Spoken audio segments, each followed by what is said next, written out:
ನಮ್ಮ ಹೆಣ್ಮಕ್ಳಿಗೆ ತೊಂದರೆ ಕೊಟ್ಟರು, ಇವ್ರಿಗೆ ತೊಂದರೆ ಕೊಟ್ಟರು ಅಂತ ಹೇಳ್ಬಿಟ್ಟು. ಈಗ ಮಾಸ್ತಿ ಅಂತ ಹೇಳಿದ್ರೆ ಒಂದು ಶಾಂತಿ ತೋಟ ಇದೆ. ಒಂದು ಗಣೇಶನ ಹಬ್ಬ ಆದ್ರೆ ಎಲ್ಲ ಮುಸ್ಲಿಮ್ಸು ಗಣೇಶ ಹಬ್ಬದಲ್ಲಿ ನಾವು ಆಚರಣೆಯಲ್ಲಿ ಇರ್ತೀವಿ. ಒಂದು ರಂಜಾನ್, ಒಂದು ಬಕ್ರೀದ್ ಹಬ್ಬ ಆದ್ರೆ ನಮ್ದು ಮೆರವಣಿಗೆ ಹೋಗುತ್ತೆ 7 ಮಸೀದಿಯಿಂದ, ಗೊಲ್ಪೇಟೆ, ಉಪಾರಹಳ್ಳಿ, ಕೃಷ್ಣಾಪುರ, ನಾಗತೇಪಹಳ್ಳಿ, ಮಾಸ್ತಿ, ಇದು ಸರ್ಕಲ್ ಇಂದ ಹಿಡಿದು ಈಗ ಹೇಳ್ತಾ ಇದ್ರಲ್ಲ, ಅಲ್ಲಿ ಒಂದು ಈದ್ಗಾ ಮೈದಾನ ಇದೆ, ಅಲ್ಲಿ ಹೋಗಿ ನಾವು ಪ್ರೇಯರ್ ಮಾಡ್ತೀರಿ. ಅಲ್ಲಿವರೆಗೂ ಬರೀ ಮುಸ್ಲಿಮ್ಸ್ ಹೋಗೋದಿಲ್ಲ. ಈ 4-5 ಊರವರು ಸೇರಿಸಿ 7 ಮಸೀದಿಯವರು ಸೇರಿ ಇವ್ರ ಜೊತೆಗೆ ಸುತ್ತಲಿನ ಹಳ್ಳಿಯಲ್ಲಿರುವಂತಹ ರೈತರು, ಹಿಂದೂ ಬಾಂಧವರು, ನಮ್ಮ ಸಹೋದರರು ಹಿಂದೂ ಬಾಂಧವರು ಕೂಡ ನಮ್ಮ ಮೆರವಣಿಗೆಯಲ್ಲಿ ಬರ್ತಾರೆ. ಅಂತ ಮಾಸಿದು ಶಾಂತಿಯ ತೋಟ. ಈ ಸುಮಾರು ನಮ್ಮ ದೊಡ್ಡವರಿಗೆ 6 ರಿಂದ 7 ಸಾವಿರ ಜನ ಇದ್ದಾರೆ. ಈ 6 ರಿಂದ 7 ಸಾವಿರ ಜನರಿಗೆ 3-4 ಜನ ತಪ್ಪು ಸಂದೇಶಗಳನ್ನು ಕೊಟ್ಟು ಸರ್ಕಾರಕ್ಕೆ, ಮಾಧ್ಯಮದವರ ದೃಷ್ಟಿಯನ್ನ ಬೇರೆ ಕಡೆ ತಿರ್ಗಿಸಿ ಆ ಕಡೆ ಒಂದು ಬಿಸ್ನೆಸ್ ಒಂದು ಲಿಂಕ್ ಮಾಡ್ಕೊಂಡಿದ್ದಾರೆ ಅಷ್ಟೇ. ಇದಕ್ಕೆ 2 ವರ್ಷ ಆಗಿದೆ ಇವರು ಅಧ್ಯಕ್ಷ ಇಲ್ಲ ಅಂತ ಹೇಳ್ಬಿಟ್ಟು. ಆದ್ರೂ ಕೂಡ ಈ ಅಧಿಕಾರಿಗಳು ವೈಫಲ್ಯ ಪೂರ್ತಿ. ರವಿ ಎಂಟರ್ಪ್ರೈಸಸ್ ನಲ್ಲಿ ನಿಮಗೆ ಬೇಕಾದ ಎಲೆಕ್ಟ್ರಾನಿಕ್ಸ್ ನ 20ಕ್ಕೂ ಹೆಚ್ಚು ಬ್ರ್ಯಾಂಡ್ ಕಂಪನಿಗಳ TV, fridge, washing machine, home theatre, sofa set, dining table, mattress, beds, ಎಲ್ಲಾ ರೀತಿಯ ಫರ್ನಿಚರ್ಗಳು ಕಡಿಮೆ ಬೆಲೆಗೆ ದೊರೆಯುತ್ತದೆ. ಹಿಂದೆ ಭೇಟಿ ನೀಡಿ ಕೋಲಾರದ ಸಂಗೊಂಡಳ್ಳಿ ಬಳಿ ಇರುವ ರವಿ ಎಂಟರ್ಪ್ರೈಸಸ್ ಮತ್ತು ಬ್ರಾಹ್ಮಣರ ಬೀದಿ, ದೊಡ್ಡಪೇಟೆ, ಕೋಲಾರ.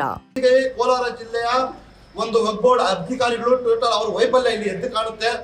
ಒಗ್ಬೋರ್ಡಿನ ಪೂರ್ತಿ ಸುಮಾರು 2-3 ವರ್ಷದಿಂದ ನಾವು ಅಲ್ಲಿ ತಿಳ್ಕೊಂಡಿದ್ರಿ. ಅವ್ರು ಯಾವುದೇ ಒಂದು ಅದ್ರ ಬಗ್ಗೆ ಇದು ಕ್ರಮ ತಗೊಂಡಿಲ್ಲ. ಅವರು ಅಡ್ಮಿಷನ್ ಆಗ್ಬೇಕು ಅಂತ ಹೇಳ್ತಾ ಇದ್ದಾರೆ. ಹೌದು, ಯಾರು ಹೇಳ್ತಾ ಇದ್ದಾರೆ? ಕೂತ್ಕೊಂಡು ಮಸೀದಲ್ಲಿ ಮಾತಾಡಿದ್ದು ಅಡ್ಮಿಷನ್ ಮಾಡ್ಬೇಕು ಅಂತ ಹೇಳ್ತಾ ಇದ್ದಾರೆ. ನಾವೇನ್ ಹೇಳ್ತಾ ಇದೀರಿ? ಸಂವಿಧಾನ ನೋಡಿ, ಮುಸಲ್ಮಾನರಿಗೆ ಕುರಾನ್ ಇದೆ, ಹಿಂದೂಗಳಿಗೆ ಭಗವದ್ಗೀತೆ ಇದೆ, ಬೇರೆ ಇದು ಕ್ರೈಸ್ತರಿಗೆ ಬೈಬಲ್ ಇದೆ. ಅದೇ ತರ ಎಲ್ಲಾ ಸೇರಿಸಿ ನಮಗೆ ಒಂದು ಕಾನೂನು ಅಂತ ಹೇಳ್ಬಿಟ್ಟು ಒಂದು ಸಂವಿಧಾನ, ಬಾಬಾ ಸಾಹೇಬ್ ಅಂಬೇಡ್ಕರ್ ಅವರು ನಮಗೆ ಒಂದು ಸಂವಿಧಾನ ಕೊಟ್ಟಿದ್ದಾರೆ. ಆ ಸಂವಿಧಾನ ಅಡಿಯಲ್ಲಿ ನಾವು ನಡಿಬೇಕು. ಅಲ್ಲಿ ಇದೆ ಅಂತ ಹೇಳ್ಬಿಟ್ಟು ಯಾವ್ದೋ ನಮ್ಮ ತಾಸಂತು ಸಮಾಧಿಯಲ್ಲಿದೆ, ನಾವು ಹೋಗ್ಬಿಟ್ಟು ಅನೈತಿಕ ಚಟುವಟಿಕೆಗಳು ಆಗ್ಲಿ, ಬೇರೆ ಒಂದು ಸಂವಿಧಾನ ವಿರೋಧ ಚಟುವಟಿಕೆ ಮಾಡಕ್ ಆಗೋದಿಲ್ಲ. ನಮ್ಮ ಉದ್ದೇಶ ಎಷ್ಟೇ, ಅಲ್ಲಿ ಯಾರು ಸಂವಿಧಾನ ವಿರೋಧ ಚಟುವಟಿಕೆ ಮಾಡ್ತಾ ಇದ್ದಾರೆ ಆ ಸಂವಿಧಾನ ವಿರೋಧ ಚಟುವಟಿಕೆ ನಿಲ್ಲಿಸಬೇಕು, ಕಾನೂನುಬದ್ಧವಾಗಿ ನಡಿಬೇಕಂತ ಹೇಳ್ತೀನಿ. ಇದಕ್ಕೆ ನಾನು ವಿಶೇಷವಾಗಿ ನಾವು ಹೇಳೋದೇನಿದೆ, ಅಡ್ಮಿನಿಸ್ಟ್ರೇಷನ್ ಅಂತ ಹೇಳ್ಬಿಟ್ಟೆ ಅಲ್ಲ, ಅಲ್ಲಿ ಯಾರು ಸಂವಿಧಾನಕ್ಕೆ ಗೌರವ ಕೊಟ್ಟು ಅಲ್ಲಿ ನಡೆಸ್ತಾರೋ ಅವರಿಗೆ ಒಂದು ಅಧಿಕಾರ ಪಡಿ ಅಂತ ಬಿಟ್ಟು ಹೇಳಕ್ ಇಷ್ಟಪಡ್ತೀವಿ. ಇರೋರು ಬೇರೆಯವರು ಇದ್ದಾರೆ, ಅರ್ಜಿ ಕೊಟ್ಟಿದ್ದೀವಿ. ಹೌದು, ಶಾಂತಿಯುತವಾಗಿ ಊರನ್ನು ನಡೆಸ್ಕೊಂಡು ಹೋಗೋರು ಅಲ್ಲಿನ ಒಂದು ಮುಖಂಡರನ್ನ ಬೇರೆಯವರು ಇದ್ದಾರೆ, ಸಲೀಂ ಚಿಚಾ ಅಂತ ಇದ್ದಾರೆ, ಬೇರೆಯವರು ಇದ್ದಾರೆ, ಅವ್ರಿಗೂ ಕೊಡ್ಬೋದು. ಸದ್ಯಕ್ಕೆ ಅಡ್ಮಿನಿಸ್ಟ್ರೇಟರ್ ಹಾಕಿ, ನಾನೇನ್ ಹೇಳ್ತಾ ಇದ್ದೀನಿ, ಸದ್ಯಕ್ಕೆ ಅಡ್ಮಿನಿಸ್ಟ್ರೇಟರ್ ಹಾಕಿ. ಆಮೇಲೆ ಸುಮಾರು 5-6 ಸಾವಿರ ಜನರು ಮಾತ್ರ ತಗೊಳ್ತಿರೋ, ಇಲ್ಲ 2-3 ಒಂದು ತೋಟ ಅಂತ ಹೇಳಿದ್ಮೇಲೆ ಒಂದು ಬೆಳೆ ಇರುತ್ತೆ, ಆಲೂಗಡ್ಡೆ 2-3 ಕಡೆ ಗಿಡಕ್ಕೆ ನೋಡ್ತೀರಾ ಅಥವಾ ಪೂರ್ತಿ ಬೆಳೆಗೆ ನೋಡ್ತೀರಾ? ನೀವ್ ಹೇಳ್ತಾರ ಪ್ರಕಾರ ಒಕ್ಕ ಅಧಿಕಾರಿಗಳು ಶಾಮೀಲಾಗಿದ್ದಾರೆ ಅಂತ. ಹೌದು, ಮತ್ತೆ ಅವ್ರನ್ನೇ ಮಾಡಿದ್ರೆ ಅವಾಗ ಏನ್ ಮಾಡ್ತೀರಾ? ಅವ್ರನ್ನ ಇವಾಗ ಯಾರು? 2 ನಿಮಿಷ ಬಂದು ನಿಮ್ಗೆ ಹೇಳ್ದೆ ನಾನು, ಕೆಲವು ದಿವಸ ಅಡ್ಮಿನಿಸ್ಟ್ರೇಟ್ ಕೊಟ್ಟು ಯಾರು ಒಳ್ಳೆ ವ್ಯಕ್ತಿ ಇದ್ದಾರೆ, ಯಾರು ಶಾಂತಿವಾಗಿ ಎಲ್ಲಾ ಜನರಿಗೆ ಏನು ಹಿಂದೂ ಮುಸಲ್ಮಾನರು ಅಂತ ಹೇಳ್ಬಿಟ್ಟು ಎಲ್ರಿಗೆ ಹಿಡ್ಕೊಂಡು ಹೋಗ್ತಾರೋ ಅವ್ರಿಗೆ ಅಧಿಕಾರ ಪಡಿ ಅಂದ್ಬಿಟ್ಟು ಹೇಳಕ್ ಇಷ್ಟಪಡ್ತೀವಿ. ಅಡ್ಮಿನಿಸ್ಟ್ರೇಟರ್ ನಿಮ್ಗೆ ಒಗ್ಬೋರ್ಡ್ ಅವ್ರಿಗೆ ತಗೊಳ್ಳೋದಿಲ್ಲ. ನನ್ನ ಪ್ರಕಾರವಾಗಿ ಅಡ್ಮಿನಿಸ್ಟ್ರೇಟರ್ ಒಗ್ಬೋರ್ಡ್ ಅವ್ರಿಗೆ ತಗೊಳ್ಳೋದಿಲ್ಲ. ಒಂದು ನಿವೃತ್ತ ಅಧಿಕಾರಿಗಳಿಗೆ, ತಗೊಳ್ತಾರೆ. ರಿಟೈರ್ಡ್ ಆಫೀಸರ್ ಒಗ್ಬೋರ್ಡ್ ಅವ್ರು ಬರೋದಿಲ್ಲ. ಇದೇ ಒಂದು ಅಂತ ಹೇಳ್ಬಿಟ್ಟು ಹೇಳ್ತಾ ಇಲ್ಲ. ಕೋಲಾರ ಜಿಲ್ಲೆಯ ಒಗ್ಬೋರ್ಡ್, ನಾನು ಮಾನ್ಯ ಸಚಿವರಲ್ಲಿ ವಿನಂತಿ ಮಾಡ್ಕೊಳ್ತೀನಿ, ಕೋಲಾರ ಒಗ್ಬೋರ್ಡ್ ಅಧಿಕಾರಿಗಳು ವಿಫಲರಾಗಿದ್ದಾರೆ. ದಯವಿಟ್ಟು ಪೂರ್ತಿ ಬಾಡಿನ ಚೇಂಜ್ ಮಾಡಿ. ನಾನು ಎಲ್ಲ ಮಾತಾಡ್ತೀನಿ, ಎಲ್ಲ ಏನು ಅಂತ ತೊಂದರೆ ಆಗಿಲ್ಲ, ಮಾತಾಡಿ ನಾನು ಮುಂದಿನ ಕ್ರಮ ತಗೊಳ್ತೀನಿ ಅಂತ ಹೇಳಿದ್ದೀನಿ. ಉಪಾಧ್ಯಕ್ಷರು ಹೇಳಿದ್ದಾರೆ. ನಾನು ಅಧಿಕಾರಿಗಳು ಹೇಳ್ತಾ ಇದ್ದೀನಿ, ಅಧಿಕಾರಿಗಳು ಯಾವ ತರ ಆಗಿದ್ದಾರೆ, ಚಿಲ್ಮಿಡ್ಕೊಂಡ್ಬಿಟ್ಟಿದ್ದಾರೆ. ಸುಮಾರು 10-15 ವರ್ಷದಿಂದ ಒಂದೇ ಜಾಗದಲ್ಲಿ ಕೂತ್ಕೊಂಡು ಚಿಲ್ಮಿಡ್ಕೊಂಡು ಈ ಅಧಿಕಾರಿಗಳನ್ನ ಚೇಂಜ್ ಮಾಡ್ಬೇಕಂತ ನಮ್ಮ ಶಾಸಕರಲ್ಲಿ ಮನವಿ ಮಾಡ್ತೀನಿ, ನಮ್ಮ MP ಸಾಹೇಬ್ರಲ್ಲೂ ಮನವಿ ಮಾಡ್ತೀನಿ, ನಾನು ಒಗ್ಬೋರ್ಡ್ ಸಚಿವರಲ್ಲಿ ಸಮೀರ್ ಅಹಮದ್ ಅವರಲ್ಲಿ ಕೂಡ ನಾನು ಮನವಿ ಮಾಡ್ಕೊಳ್ತೀನಿ. ಈ ಅಧಿಕಾರಿಗಳನ್ನು ಚೇಂಜ್ ಮಾಡಿ ಊರಲ್ಲಿ ಶಾಂತಿಯಾದ ಒಂದು ವಾತಾವರಣ ಸೃಷ್ಟಿ ಆಗಲು ಸಹಕಾರ ಕೊಡಿ ಅಂತ ಬಿಟ್ಟು ಹೇಳಕ್ಕೆ ಇಷ್ಟಪಡ್ತೀನಿ. ಒಗ್ಬೋರ್ಡ್ ಚೇರ್ಮನ್ ನಿಸಾರ್ ಅಹಮದ್ ಆಗಿದ್ದು ಶ್ರೀನಿವಾಸಪುರಿಂದ ಎಷ್ಟು ಸತಿ ಇಲ್ಲಿ ಬಂದು ಆಯ್ಕೆ ಮಾಡಿದ್ದಾರೆ ನಿಸಾರ್ ಅಹಮದ್ ಚೇರ್ಮನ್ ಆಗಿದ್ದಾರೆ. ಸರ್, ನಮ್ಗೆ ಗಮನಕ್ಕೆ ಬಂದಾಗಿಲ್ಲ, ಅವರು ಬಂದಿಲ್ಲ. ಬಂದೇ ಇಲ್ಲ, ಇಲ್ಲಿ ಚೇರ್ಮನ್ ಬಂದೇ ಇಲ್ಲ.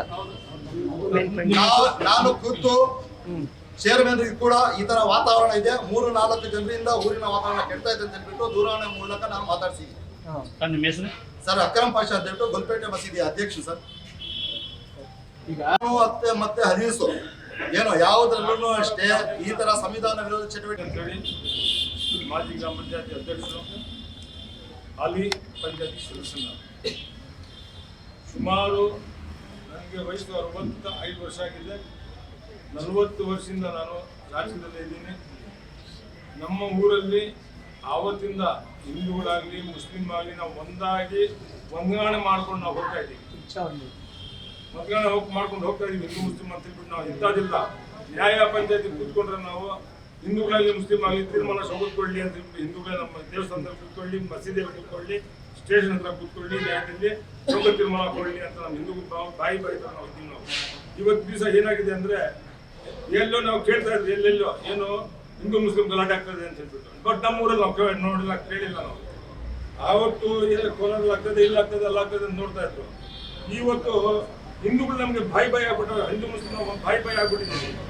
ನಮ್ಮ ಜನ ಇವಾಗ ಒಂದು 4-5 ಜನ ಸೇರ್ಕೊಂಡು ನಮ್ಮಲ್ಲಿ ಮಾಡಬಾರ್ದಂತ ಕೆಲಸ ಮಾಡಿ ನಮ್ಮನ್ನ ದೂರ ಮಾಡಿ ನಮ್ಮ ಜಾತಿನೇ ಅವಮಾನ ಮಾಡೋ ತರ ನಡೀತಾ ಇದೆ ನಮ್ಮ ಮಾಸ್ತಿಗಳಿಗೆ.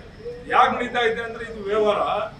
ಸುಮಾರು ಇವಾಗ ನಮ್ಮ ಯಜಮಾನರು ಹೇಳುವಂಗೆ ಅವರು ಆ ಮಸೀದಿಯವರು ಸುನ್ನಿ ಜಮಾತವರು, ನಾವು ಜಾಮೆ ಮಸ್ಜಿದ್ ಅಲ್ ಹದೀಸ್ ಜಮಾತವ್ರು ನಾವು. ಅವರು ಇವಾಗ ನಾವು ಸುಮಾರು ಇವಾಗ ಇಲ್ಲಿ ಗೋಲ್ಪೇಟೆಯಲ್ಲಿ ಒಂದು ಮಸೀದಿ ಇದೆ, ಅಧ್ಯಕ್ಷರು ಅಕ್ರಮ್ ಬಂದವ್ರೆ. ಉಪ್ಪರಹಳ್ಳಿಯಲ್ಲಿ ಮಸೀದಿ ಇದೆ, ಸಾಧ್ಯ ಪಾಷಾ ಅಂತ ಅವ್ರಿಗೂ ಪ್ರೆಸಿಡೆಂಟ್ ಬಂದವ್ರೆ ಉಪ್ಪರಹಳ್ಳಿಯವರು. ಕೃಷ್ಣಾಪುರ ಅವರು ಜುನೇದ್ ಅಂತ ಹೇಳ್ಬಿಟ್ಟು ಇವ್ರು ಪ್ರೆಸಿಡೆಂಟ್ ಬಂದವ್ರೆ. ನಮ್ಮ ಮಾಸ್ತಿ ಜಾಮೆ ಮಸೀದಿ ಇದು, ಇದ್ರ ಮುಟ್ಟಲ್ಲಿ ನಮ್ಮ ಸುಹೇಲ್ ಬೇಗ್ ಅಂತ ಹೇಳಿದ್ದಾರೆ. ನಾವು ಮಸೀದಿಯಲ್ಲಿ ಒಂದು ಸದಸ್ಯನಾಗಿದ್ದೀನಿ. ನಾವೆಲ್ಲ ಆವತ್ತಿಂದ ಇವತ್ತುವರೆಗೂ ಒಂದಾಗ ಆ ಮಸೀದಿಯಲ್ಲಿ ಯಜಮಾನ್ ಹೇಳೋಂಗೆ ಆ ಮಸೀದಿಯಲ್ಲಿ ಏನೋ ವ್ಯತ್ಯಾಸ ಆದ್ರೂ ನಮ್ ಕರ್ಕೊಳ್ತಾ ಇದ್ರು. ನಮ್ಮಲ್ಲಿ ಏನೋ ವ್ಯತ್ಯಾಸ ಆಗಿ ಅದು ಜಾಸ್ತಿ ಏನೋ ಪ್ರಾಬ್ಲಮ್ ಆಗೋಂಗಿದ್ರೆ ಅವ್ರಿಗೂ ನಾವು ಕರ್ಕೊಂಡು ಒಂದು ಸಲ ಮಾಡ್ಕೊಂಡು ಹೋಗ್ತಾ ಇದ್ರು. ಇಲ್ಲಿ ಏನಾಯ್ತು ಅಂದ್ರೆ ಸುಮಾರು ಒಂದು 6 ವರ್ಷದಿಂದ ಈಚೆ ನಮ್ಮಲ್ಲಿ 6 ವರ್ಷದಿಂದ ಈಚೆ ಇದು ನಮ್ಮ ದರ್ಗಾ ಒಂದಿದೆ ಇಲ್ಲಿ ಜಮಾಲ್ ಶಾವಲಿ ಅಂತ ಹೇಳ್ಬಿಟ್ಟು ಮಶಾನದಲ್ಲಿ. ನಮ್ಮ ಜಾಮೆ ಮಸ್ಜಿದ್ ಮಶಾನ. ಅದು ಜಾಮೆ ಮಸ್ಜಿದ್ ಅಂದ್ರೆ ಯಾವ ಜಮಾಲ್ ಶಾವಲಿ ಅಂತ ಹೇಳ್ಬಿಟ್ಟು ಒಂದು 9 ಎಕರೆ ಜಮೀನು, ಒಬ್ಬರು ಜಮೀನು ಕೊಟ್ಟವ್ರೆ, 11 ಎಕರೆ ಜಮೀನು ಕೊಟ್ಟವ್ರೆ. ಅಲ್ಲಿ ಒಂದು 2-3 ಹಿರಿಯರಿಗೆ ಮಣ್ಣು ಮಾಡವ್ರೆ, ಸಮಾಧಿ ಮಾಡವ್ರೆ. ಆ ಜಾಗದಲ್ಲಿ ಪೂಜೆ ಮಾಡ್ತಾ ಇದ್ರು, ಹೋಗ್ತಾ ಇದ್ರು. ಯಾರ್ದು ಊರ್ನವ್ರು, ಆ ಜಮಾತವ್ರಾಗ್ಲಿ ಈ ಜಮಾತವ್ರಾಗ್ಲಿ ನಮ್ದು ಯಾರ್ದು ಅದ್ರ ಅಭ್ಯಂತರನೇ ಇಲ್ಲ. ಅದಕ್ಕೆ ಅವ್ರು ಪೂಜೆ ಮಾಡ್ಕೊಳ್ತಾರೆ, ಅವರು ಇದು ಅವ್ರ ಪಪ್ಪಕ್ಕೆ ಅವ್ರು ಮಾಡ್ಕೊಂಡ್ರೆ ನಾವೇನು ಅಡ್ಡ ಹೋಗೋದು ಬೇಡವೆಲ್ಲ ಅಂತ ಹೇಳ್ಬಿಟ್ಟು. ಈ ನಡುವೆ ಏನಾಯ್ತು ಅಂದ್ರೆ ಬರ್ತಾ ಏನಾಯ್ತು ಅಂದ್ರೆ 5,000, 10,000, 20,000 ಅಲ್ಲಿ ದುಡ್ಡು ತಗೊಳ್ಳೋದು, ಮಾಯಾ ಮಂತ್ರ ಮಾಡ್ತೀವಿ ಅಂತ ಹೇಳೋದು, ಹೆಂಗಸರಿಗೆ ಕರ್ತದ ಎಲ್ಲ ಹೇಳ್ಬಾರ್ದು. ಅವೆಲ್ಲ ಕೆಲವು ಮಾಡಬಾರ್ದು ಚಟುವಟಿಕೆಲ್ಲ ನಡ್ಕೊಂಡು ಬರ್ತಾ ಇರೋದ್ರಿಂದ ನಮ್ಮ ಜಮಾಯತಲ್ಲಿ ಇವೆಲ್ಲ ನಾವು ನೋಡಿ ನಮ್ಮ ಊರಲ್ಲಿ ಅವತ್ತಿಂದ ಇಲ್ಲ. ಅದು ಹಣ ನಾವು ನೋಡ್ಕೊಂಡು ಕೂತಿದ್ರೆ ಹಿಂಗೆ ಬೆಳೀತಾ ಇರ್ತದೆ. ಇದೆಲ್ಲ ಆಚೆ ಊರಿಂದ ಜನ ಬರ್ತಾರೆ. ಏನನ್ನ ನಮ್ಮೂರಲ್ಲಿ ಇವತ್ತುವರೆಗೂ ಒಂದು ಹಿಂದೂ ಮುಸ್ಲಿಂ ಅನ್ನೋದು ಇಲ್ಲ ನಮ್ಮಲ್ಲಿ. ಇವಾಗ ಅವೆಲ್ಲ ಶುರು ಮಾಡ್ತಾನೆ, ನೀವು ಒಬ್ಬನು ತಗೊಂಡ್ಬಂದು ಗಲಾಟೆ ಮಾಡಿಸಿ ಇಲ್ಲಿ ರಾಮಾಯಣ ಮಾಡ್ತಾನೆ. ಇದು ಸ್ವಲ್ಪ ಬಂದೋಬಸ್ತ್ ಮಾಡಬೇಕು ಅನ್ನೋ ಥರ ಬಂತು ವ್ಯವಹಾರ. ಬಂದಿದ ಮೇಲೆ ಏನಾಯ್ತು ಅಂದ್ರೆ ಸರಿ ಇವ್ನಿಗೆ ಹೋಗಿ ಬಂದೋಬಸ್ತ್ ಮಾಡಿದ್ರು. ಬಂದೋಬಸ್ತ್ ಮಾಡೋ ಹೋಗಿದ ದಿವಸ ಆವತ್ತು ಹೊಡೆದಾದ್ನು ನಮ್ಮ ಹುಡುಗನ್ನ. ಬೇಡ ಬಾಯಿ ಕಂಟ್ರೋಲ್ ಮಾಡಿದ್ರು ಹುಡುಗನ್ನ, ಬೇಡ ನಡೀರೆ ನೀವು ಇನ್ನು ದೊಡ್ಡವರಿದ್ದಾರೆ, MLA ಸಾಹೇಬ್ ಇದ್ದಾರೆ, ಕೇಸ್ ಇದೆ, ಸ್ಟೇಷನ್ ಇದೆ, ಅಲ್ಲಿ ಕಂಪ್ಲೇಂಟ್ ಮಾಡೋಣ ನಾವು ಅವ್ರನ್ನ ದೋಷಣೆ ಮಾಡ್ಕೊಂಡು ಹೋಗೋದು